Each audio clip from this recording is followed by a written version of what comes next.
Don't be dramatic, David. It's just one night with my CEO.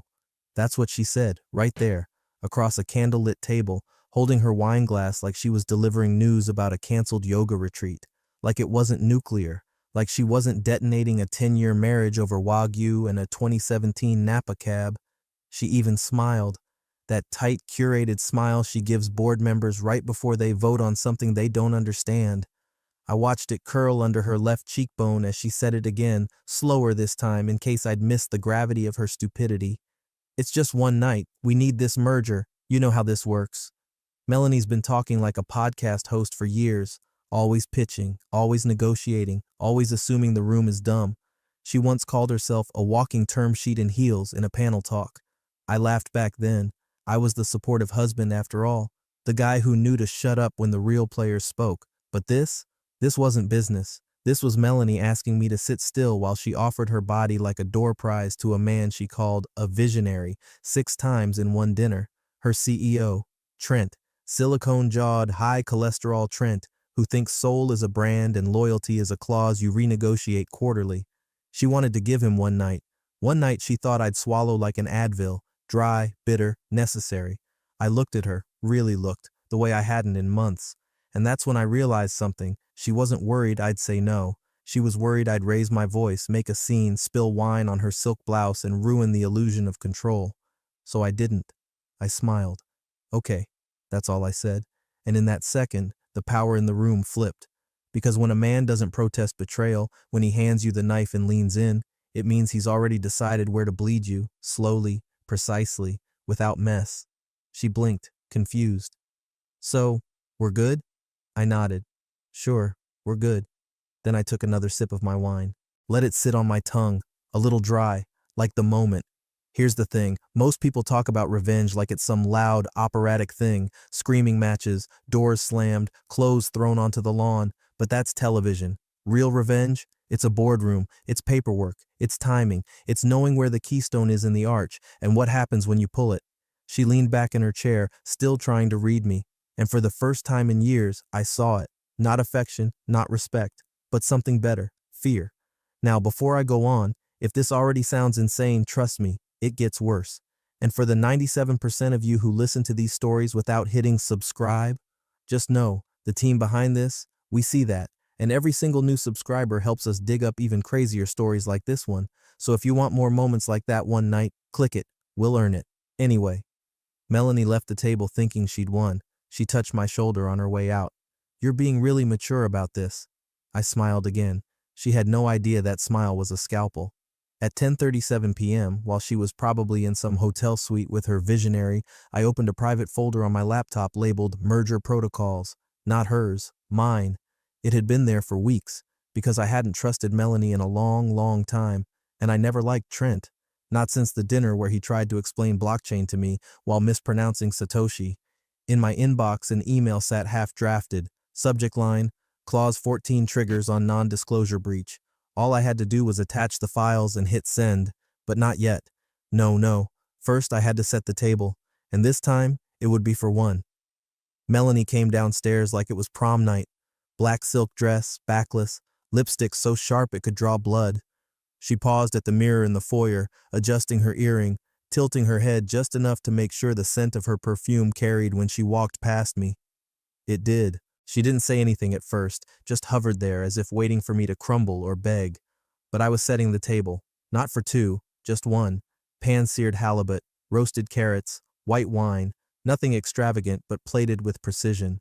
I'd always cooked for us on Fridays. Funny how ritual doesn't know when to die. She finally broke the silence with something that was probably meant to sound casual. Don't wait up. I didn't look up. Wouldn't dream of it. That rattled her a little, just a flicker in the mirror. Then the mask slid back into place.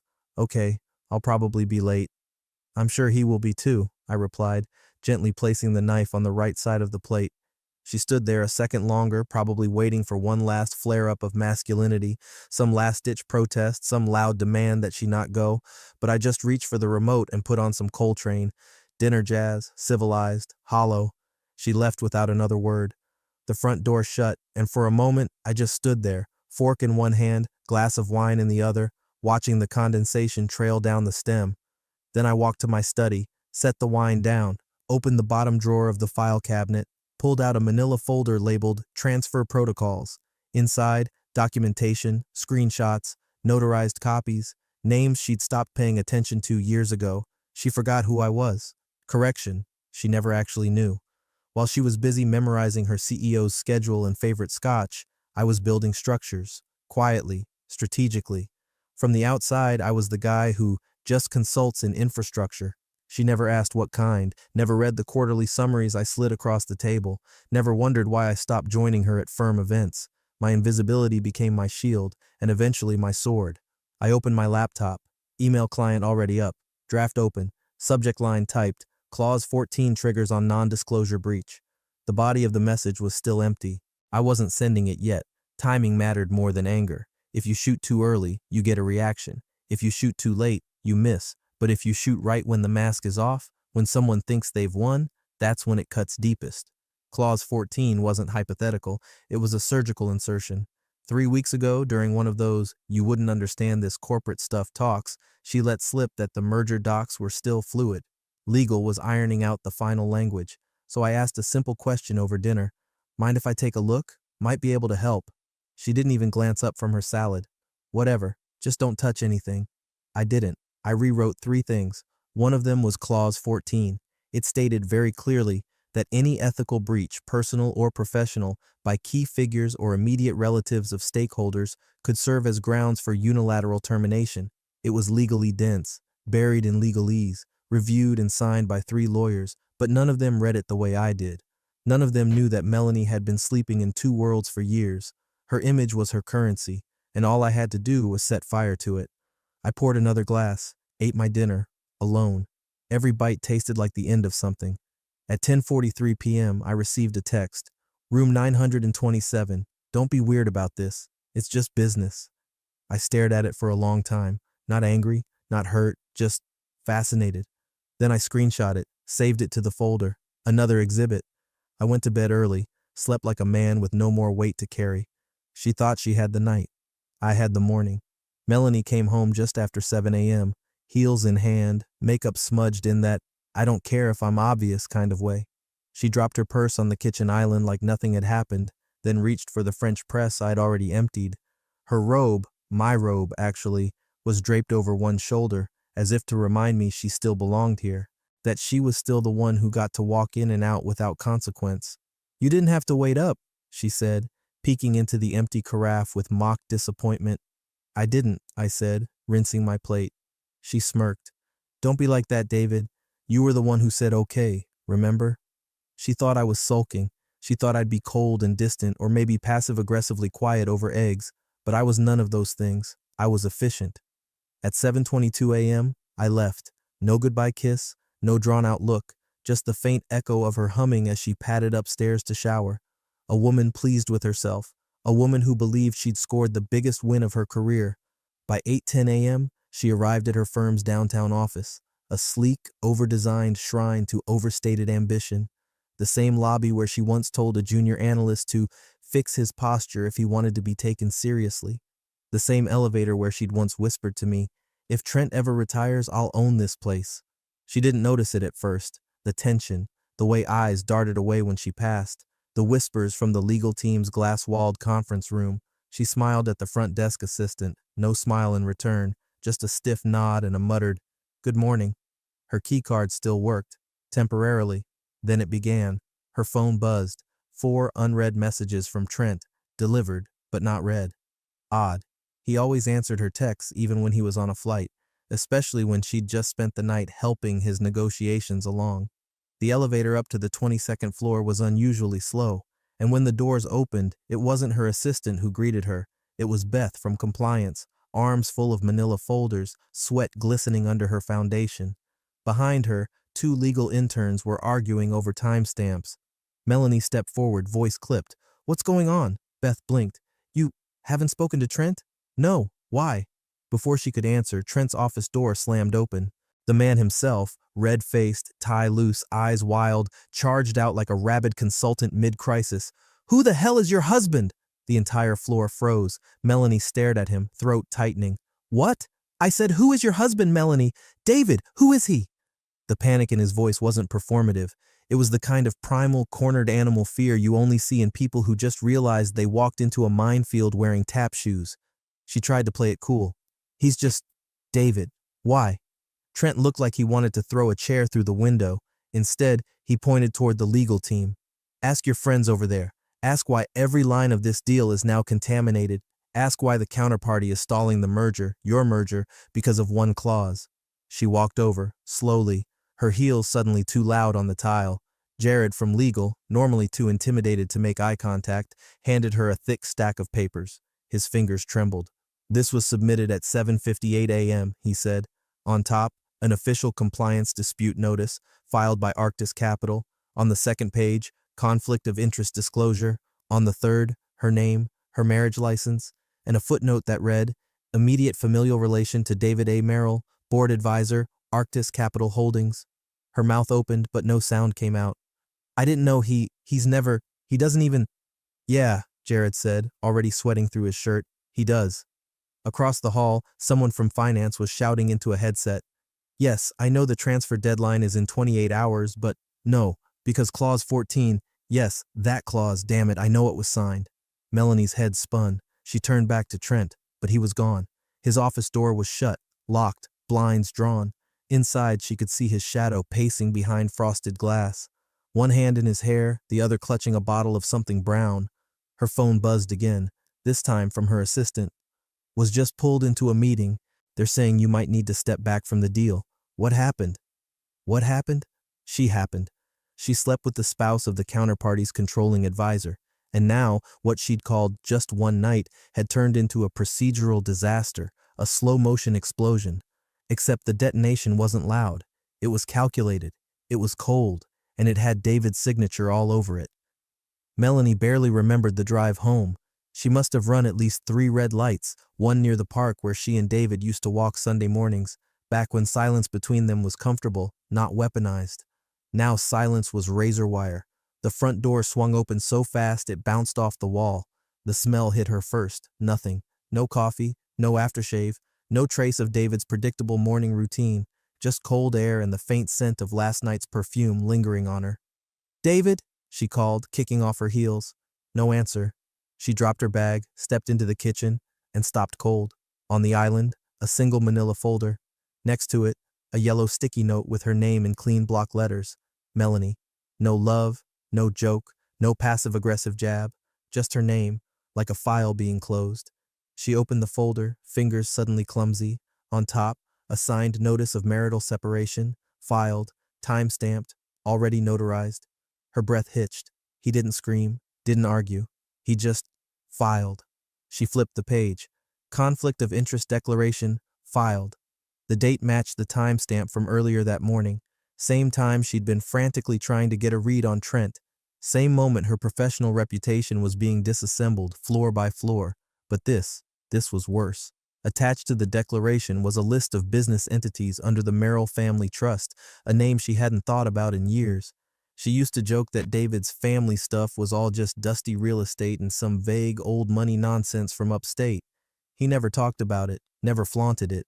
Why would he? He was boring David, dependable David, the man who read paperbacks at airports and took notes during museum tours, the man who made spreadsheets to track how much olive oil they used per month.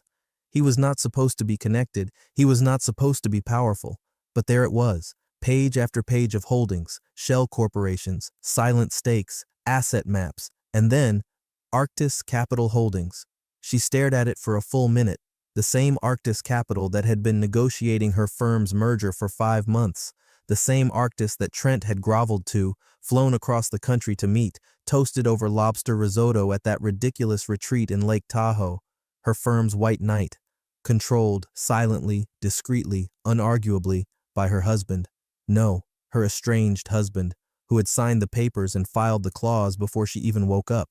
She collapsed onto the nearest bar stool, hands shaking. She tried to breathe, but her chest wouldn't expand fully. Everything felt too tight, like the air had thickened. The night before had been a risk, sure, but not this. She thought maybe she was pushing a boundary, offering a favor, sealing a deal with charm and skin. But David had been sealing something else entirely. The thought made her nauseous. She pulled out her phone. texted him. Melanie, we need to talk. No read receipt. She tried calling, straight to voicemail. She opened their shared calendar. Gone. No shared events, no travel entries. His profile photo replaced with a gray silhouette. She opened her laptop, desperate for some record, some remnant of the life she thought they still shared. In her downloads folder, a single file she didn't remember saving. Separation _ package _ v2 _ final.pdf. She double-clicked. Up came a document with neatly labeled tabs, assets, holdings, timeline, NDA terms. The last tab was just titled Mistakes. She hesitated, then clicked. Inside, one line of text. Sleeping with your adversary's spouse isn't just unethical, it's unsalvageable. No attribution, no explanation, but she knew who wrote it. The room began to spin. David had never yelled, never threatened. He just walked away and took the floor out from under her. And now she wasn't dealing with a jealous husband. She was dealing with a man who owned the other side of the table, quietly, legally, irrefutably, and she had just given him every reason to dismantle hers.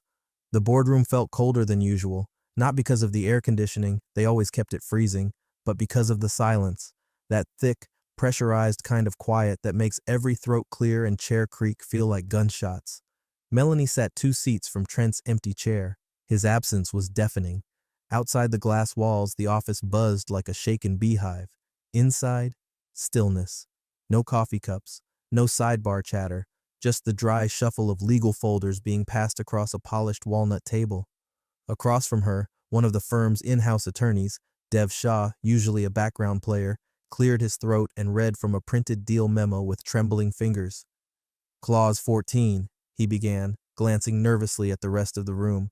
Termination trigger, quoting now, any breach of professional ethics by parties directly or indirectly tied to the transaction, including but not limited to personal conduct violations, conflicts of interest, or undisclosed relationships, shall be grounds for immediate and unilateral invalidation of merger proceedings by the counterparty.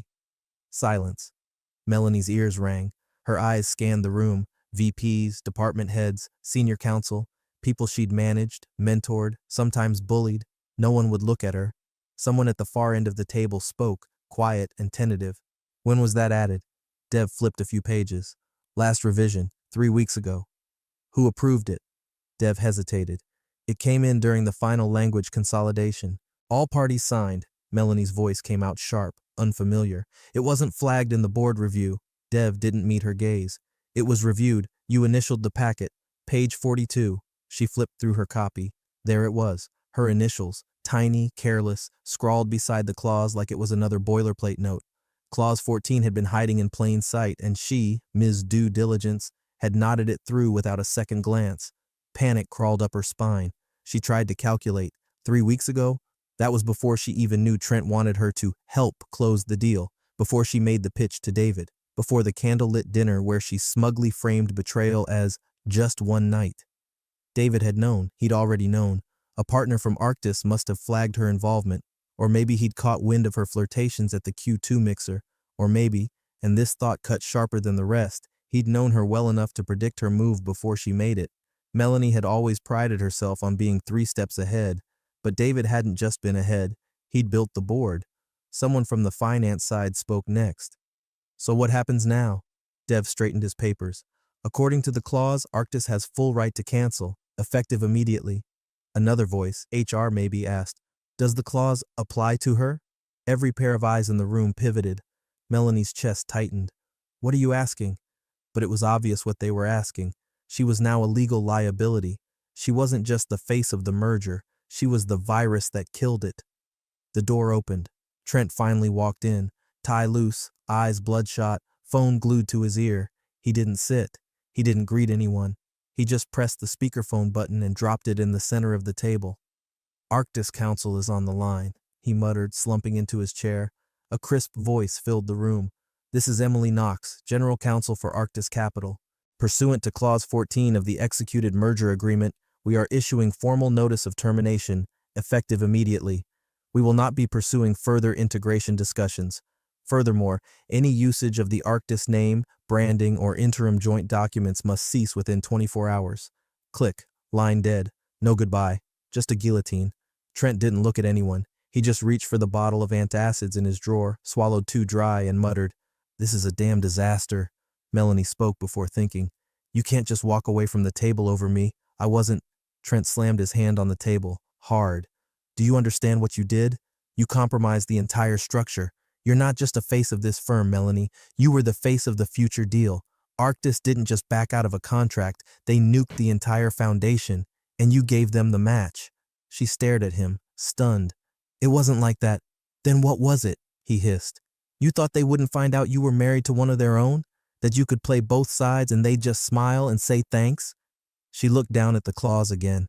The paper felt heavier now, like the words themselves were made of lead. Clause 14. David hadn't needed to yell, hadn't needed to chase. He just handed her a loaded gun and waited for her to pull the trigger. And she had, smiling the whole time.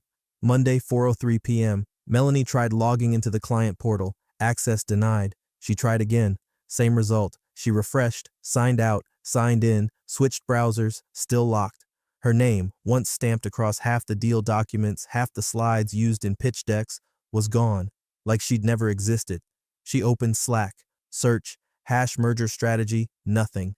The channel was still there, but she wasn't listed among the members anymore. She clicked her calendar. All her upcoming meetings had vanished, every single one. Quarterly reviews, client briefings, and HR check-ins she didn't remember scheduling, all scrubbed. Then came the calls. Well, the lack of them.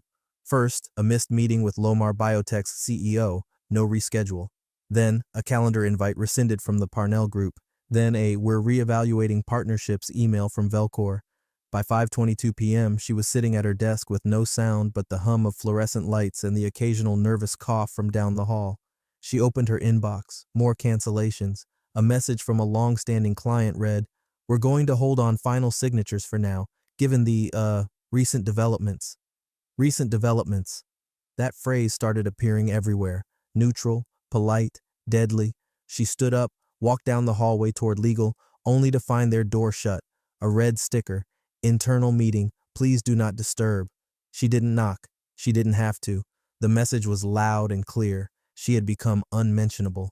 Back at her desk, her hands trembled slightly as she opened her LinkedIn tab. Connection requests, 0. In-mail responses, 0. Then a ping.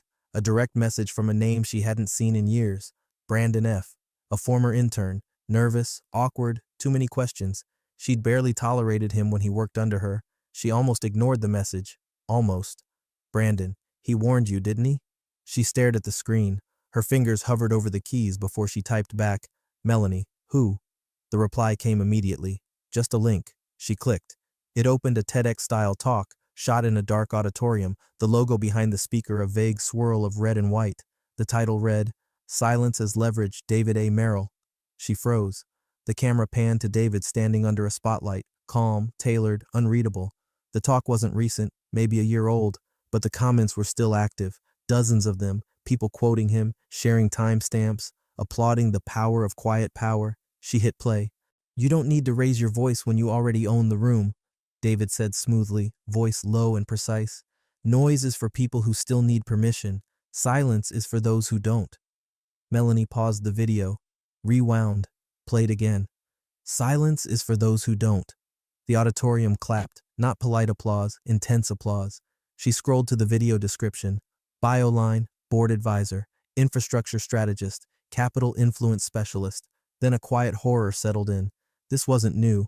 David had been building a reputation, a network, a philosophy, all while she'd been ignoring him at dinner and mocking his low-stakes work. While she chased buzzwords and slid into the good graces of men like Trent, David had been sharpening tools she didn't even know existed, and now he was using them, not to hurt her, to erase her, not with fire, with frost, the kind that kills slowly, cell by cell. Her inbox pinged again, another meeting canceled, another client holding off, another contact going cold. She checked her phone, her team's group chat archived. Her name had become the one people didn't want on their threads. The liability, the PR risk, the ethics nightmare, the woman who tried to sleep a deal across the finish line without knowing the finish line was owned by her husband. She stood up too fast, the chair sliding back with a screech. No one looked up. She walked to the bathroom, locked the stall, and sat with her coat still on. She pulled up David's video again, watched it, watched him. She always thought he was boring, but now she saw him for what he really was, terrifying. And this wasn't over, not by a long shot. Trent wouldn't take her call. She tried 3 times. Direct number, then office line, then personal cell. No answer. She finally got through to his assistant, Dahlia, a woman she'd once called a glorified receptionist during a wine-fueled rant in Cabo. Now Dahlia had power. "Mr. Trent is unavailable," she said, voice flat.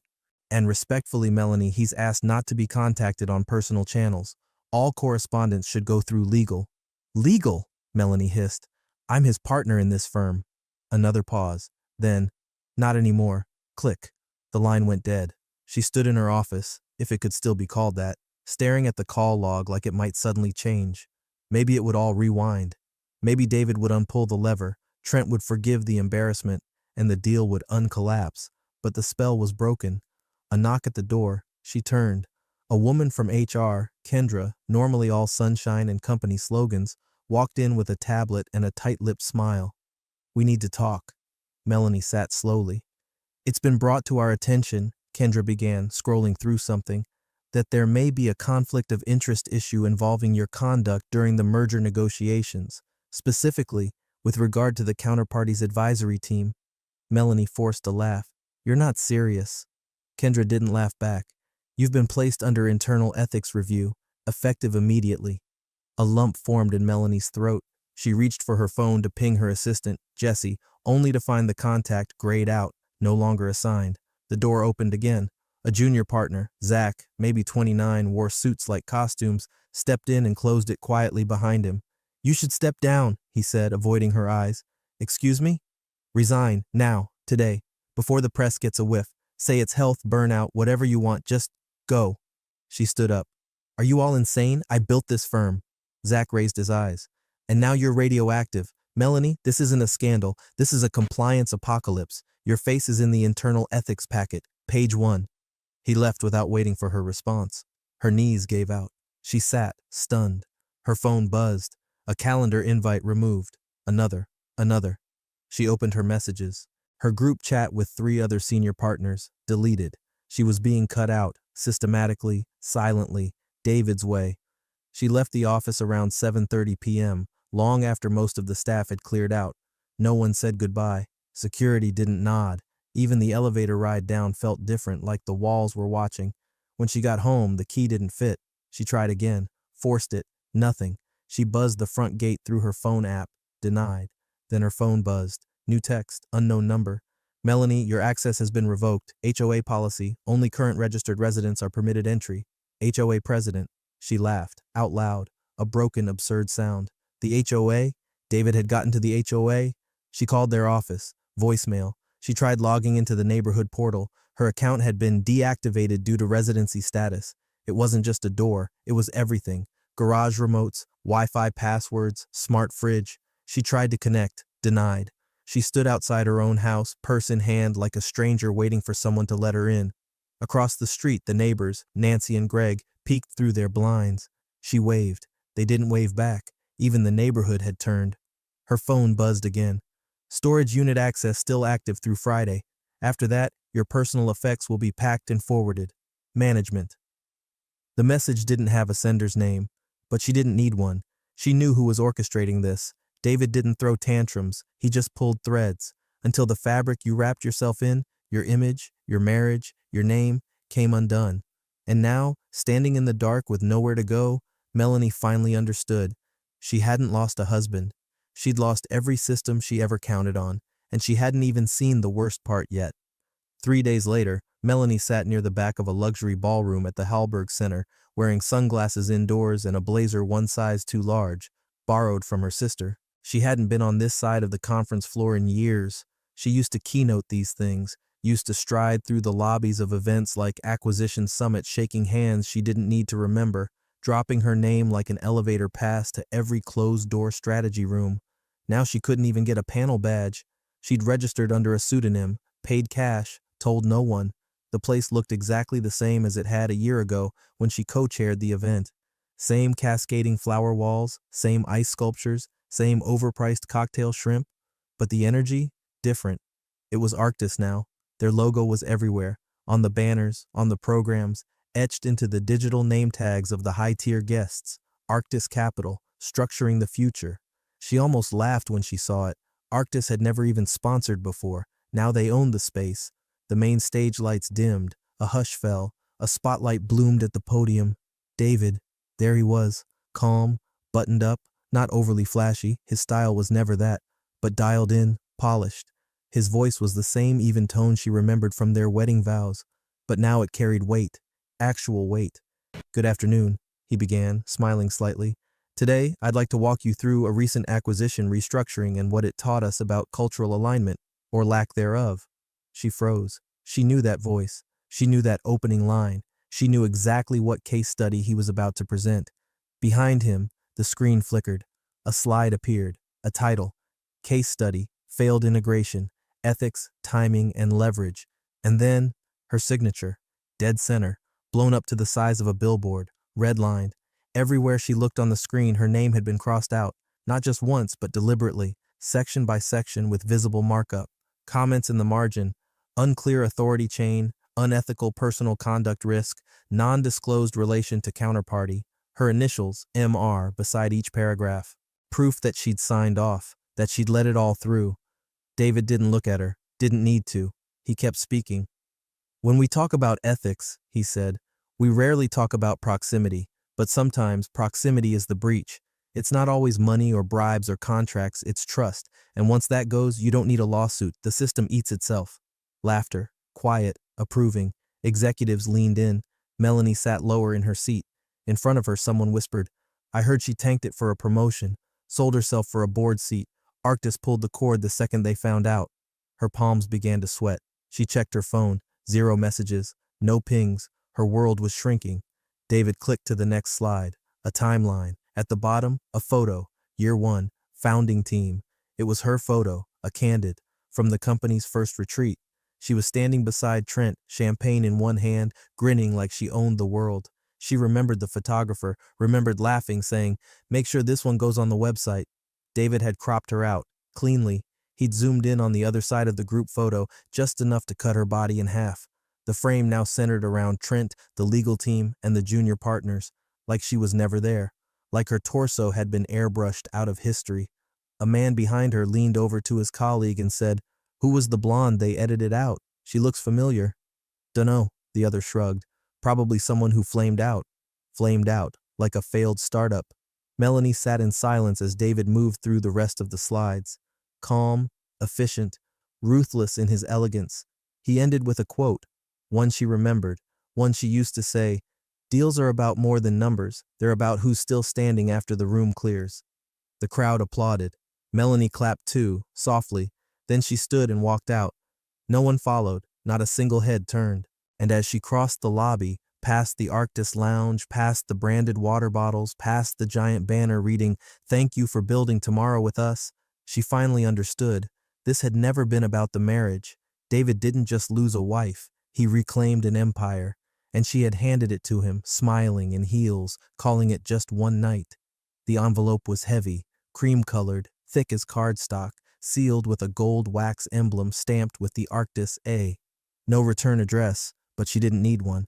She recognized the handwriting before she even opened it. Controlled, precise, David's. The same penmanship that used to label the spice jars in their old kitchen. Back when he still made pasta on Sundays. Back when they still touched without flinching. Inside, a folded card, Arctis Compliance Gala black tie required. Below that, in darker ink written by hand, "You asked for one night, you'll get one more." No name, no signature, just that. She read it 5 times before putting it down. Was it an olive branch, a warning, or just the final stage of his dismantling? She had nothing left to lose, so she went. Her gown was last year's collection, black silk, borrowed, makeup perfect, shoes scraped from the bottom of her closet. As she stepped into the car, her phone buzzed, another notification that her storage access was expiring, another unsubscribe, another closed door. The gala was held at the Belford Atrium downtown, marble, glass, soft jazz, exactly the kind of event she used to own. But this time, the doorman didn't recognize her. The woman at check-in scanned her ticket twice. "Just confirming this was transferred to you?" Melanie nodded, forcing a smile. "Last minute, I'm with Arctis." The woman's eyes flicked up, lingered just a second too long, and then waved her through. Inside, the room sparkled. Crystal chandeliers, soft lighting, waiters carrying trays of champagne flutes. Everyone was beautiful, important, connected. She knew half of them. None made eye contact. David stood near the stage, surrounded by board members, journalists, regulators, the kind of people who never RSVP, just appear. He wore a midnight blue tux, clean shave, posture like a man who'd already buried the past and moved on to acquisitions. He didn't look at her when she approached. He just plucked a glass of wine from a tray, handed it to her without a word, then tilted his head slightly and said, "Smile for the press." A camera flashed. The photographer clicked 2 more times, then gave a polite nod and moved on. Melanie held the glass but didn't drink. She just stared at him, confused, lost, burning. "I don't understand," she whispered. He finally looked at her, not cruel, not triumphant, just detached. "You wanted one night," he said. "You got it. This is the other side of it." She opened her mouth, closed it. Words didn't come. Instead, she watched as he turned, shook hands with the incoming chair of the Ethics Oversight Council, and introduced Arctis's new chief compliance officer, a woman Melanie once coached through an acquisition pitch and then ghosted after she didn't deliver polish. Now that woman smiled back at Melanie like she didn't remember her, or maybe just didn't care. She wandered through the room, invisible, clutching the untouched glass like it anchored her. Laughter echoed. Her name was never spoken. On a monitor near the bar, slides rotated. Integrity, precision, control. Each tagline followed by photos of Arctis's latest compliance triumphs. Then came a photo from earlier that evening, her and David, standing side by side, not touching, not smiling, but perfectly composed, frozen in time. It wasn't a scandal shot, it was a portrait, a final record of what had been undone. She left the gala just after 11, ducking through a side door, heels in hand. No one stopped her, no one followed. She didn't even cry, not out of strength, out of numbness. He hadn't humiliated her, he had preserved her, cataloged her, filed her neatly in a folder marked "Last Favor," with a date, a location, and a photo to prove it had all happened. Once. And then it was over. The final event was smaller. No lights, no cameras, no photographers clicking memories into headlines. Just a private executive reception at the top of the Lathmore building, a wrap-up of what Arctis Capital was calling a seamless restructuring. Melanie wasn't invited. She came anyway. She walked in through a side entrance just as the last speech ended. Nobody stopped her. She wore the same blazer from the gala, the fabric still holding the scent of champagne and humiliation. The room was full of handshakes and soft jazz, deals whispered between bites of beef tartare. At the center of it all, David stood with a small group, flanked by polished men in tailored suits and women with unreadable smiles. One of them was Diane Kepler, the new CEO of Melanie's former firm, a quiet operator from the Arctis bench, unremarkable on paper, chosen for her stability, her discipline, the kind of leader who knew how to make noise by staying silent. David raised his glass. "To clean deals," he said smoothly, voice carrying just enough for the room to hush. "And cleaner exits." A few chuckles, a few nods, no applause, just understanding. Melanie stood near the double doors, heart pounding like a kick drum behind her ribs. She waited for him to look her way. He didn't. She finally moved, slowly, through clusters of murmuring power brokers, past Diane, who offered a neutral nod, until she reached him near the back hallway, where the windows stretched floor to ceiling and the city lights blinked like coded warnings. "Was this all?" she started, voice dry, throat tight. "Revenge?" David turned his head. Not all the way. Just enough. He studied her for a second as if she were a detail in a painting he'd already signed. "No," he said. "This was Clause 14. Her breath caught. She'd read the clause 100 times since that morning in the boardroom, had it memorized, had tried, desperately, to argue that its language was vague, open to interpretation, subject to context. But none of that mattered. Not when the man standing across from you wrote it for you before you even knew you'd betray him. She stepped closer. Her voice cracked. "What do I have left?" David smiled, not cruelly, almost kindly. He leaned in, just enough that she could feel the weight of what was coming before it landed. "An NDA, he said quietly, "and time to think." He stepped back, straightened his cuffs, then turned away. No goodbye, no flourish. He simply walked into the warm blur of expensive suits and soft music and conversations she would never be part of again. She stood frozen, framed by the glass behind her, her reflection layered over the skyline, blurry, undefined, ghosted. The merger hadn't collapsed. The firm was thriving, restructured, reinforced, profitable. It was she who had collapsed. Her empire, built on polished lies and practiced seduction, was now footnoted in someone else's presentation slide. Her name had become the example, the cautionary tale. She thought betrayal was personal. She thought David was quiet because he was weak. But silence, it turns out, isn't absence. It's strategy. And David? He didn't shout. He wrote the final clause, and she had signed it.